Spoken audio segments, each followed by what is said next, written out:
To perform block toe cars, you're going to be in this half kneeling position. You're going to be taking your hand and then resting it over the toes that you're trying to block. So for instance, if we're trying to raise just the big toe, I would take my hand, put it over the toes, and then that way it allows me to try and isolate just the big toe movements.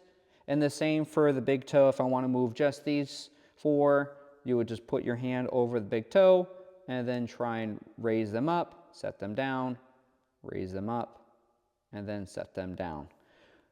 Regardless if you're doing a block or not, when you're trying to raise a toe up like this, you're wanting to make sure that as you're lifting it, blocked or not, that you're not having to cave in your ankle when you're trying to lift up that toe, because that would be deemed a compensation that the only reason you were able to lift up your toe was because you had to be in this inward position to get a little bit more leverage. It's more common to see a cave in of the foot when you're trying to lift the outer toes. So just making sure that we're trying to keep 3 points of contact, one over the knuckle of the big toe, over the pinky toe, and then on the heel. So it's just called a tripod setup, where you have 2 points of pressure in the front, one on the heel, and making sure that the distribution of the pressure within the foot does not change